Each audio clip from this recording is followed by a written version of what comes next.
to start. I'm going to depress you right out of the gate, which is I want to talk about the elections in Alberta because Patrick, what's going to happen in Alberta? You have a big election coming up, and I don't think we're supposed to talk about politics, but you and I don't really care so much, so we're going to talk politics.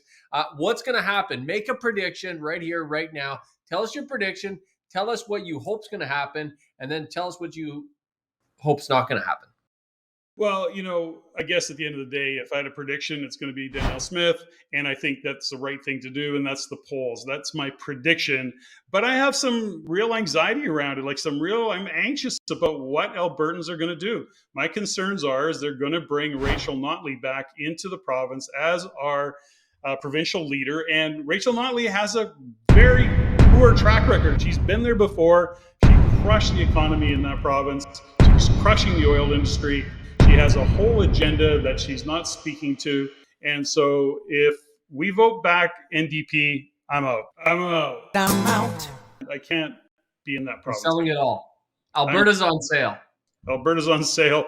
Let me know if NDPs, I got some property to sell you in Alberta. I'm out. Now, for real estate investors that are watching this, elections and politics are supposed to be an influencer in the economic fundamental to the formula. They're not economic fundamentals. Maybe let's speak to that a little bit, because if someone's watching, and a lot of people make decisions like you just made, Patrick. And I know you're being funny and you're joking about it in terms of selling it all, but that is how some people make their decisions in real estate, is like, if this government gets in, I'm going to do this. If that government gets in, I'm going to do that. When in fact, politics and government are an influencer, not the actual fundamentals, correct? Now they influence the fundamentals. Has a lagging effect, but maybe speak to that a little bit so the real estate investor that's watching this understands how this all comes together. Well, that's a really great point, by the way, JG. And when you look at the influencer of politics, we can see what, Rachel Notley might do with that NDP government and what their policies might, and how it might impact the economy. Having said that, what we know with what's going on in Canada, what's going on in Alberta, and we look at us as rental housing providers, the bigger concern is, will it slow the economy down to a huge degree? Tough to slow that economy down right now, even for Rachel to do that, which is only to say this, is that if the NDP were to get elected, you have to pay very close attention to what their policies are. They may, in fact, for example, come into Alberta with rent controls. Well, that is a game changer. Having said that, rent controls take time to implement.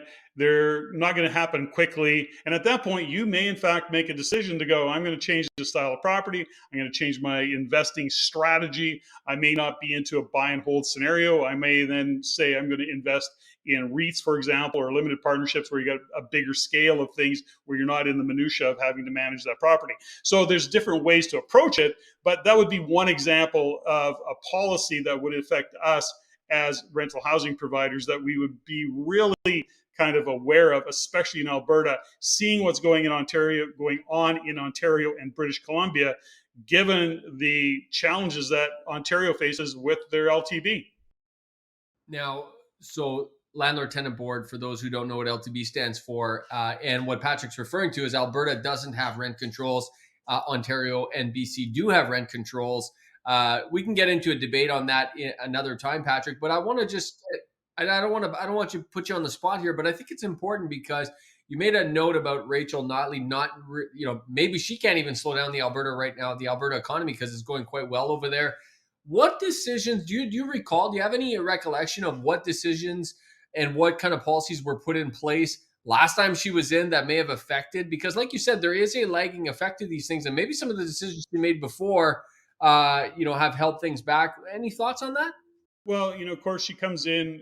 The NDP government is green. They're very green in terms of their belief systems and what they see happening into the future. So oil and gas is one of those things that they want to slow down. That is, of course, really kind of said.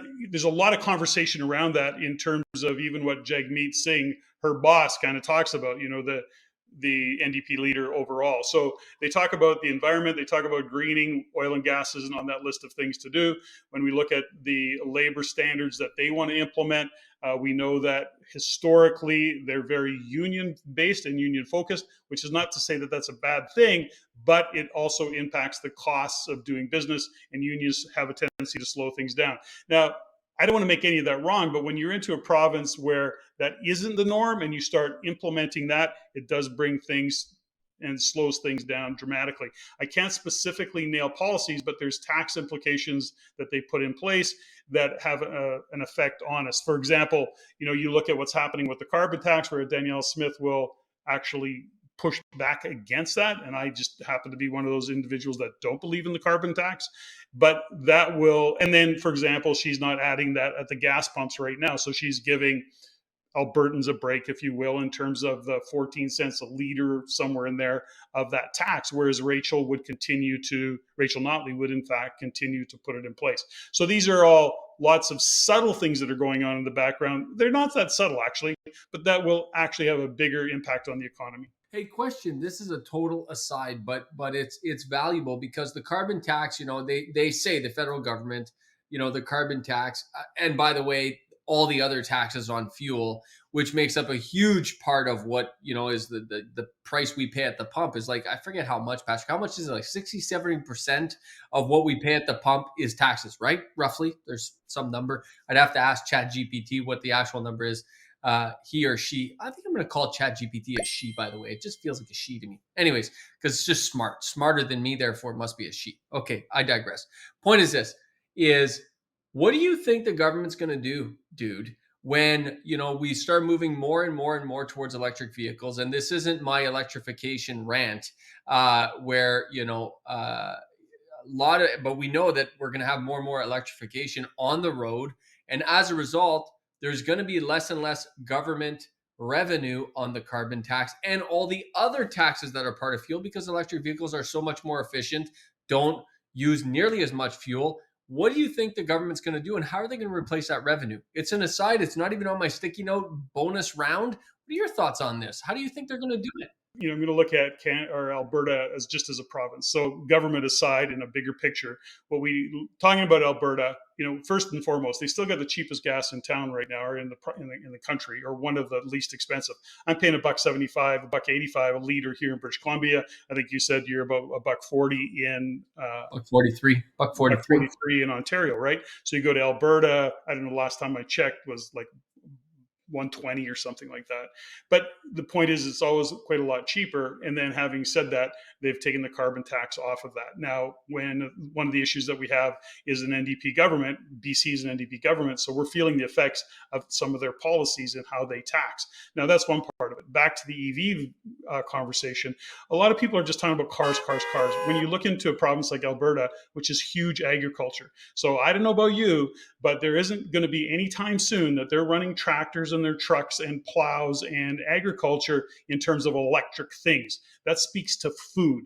And one of the issues that are on top of what's happening in carbon is that they're cutting back in terms of fertilizer and nitrogen. Well, they're saying not as much nitrogen, not as much fertilizer, which is it's a much bigger conversation into what's happening, but that all plays into energy. And when you talk about EV, that's such a small part of it. When we talk about the cars, we have cars, for example, on the road, such a small part of what the effects of these kind of ESG policies are, which is part of the NDP agenda. So that's kind of, I'm not avoiding your question. I just think that that's secondary, and I see that long-term down the road. But what's in our face right now is the ESG policies, which include what they're going to do for fertilizer in a province that's driven by agriculture. A big part of what's driving that economy is agriculture.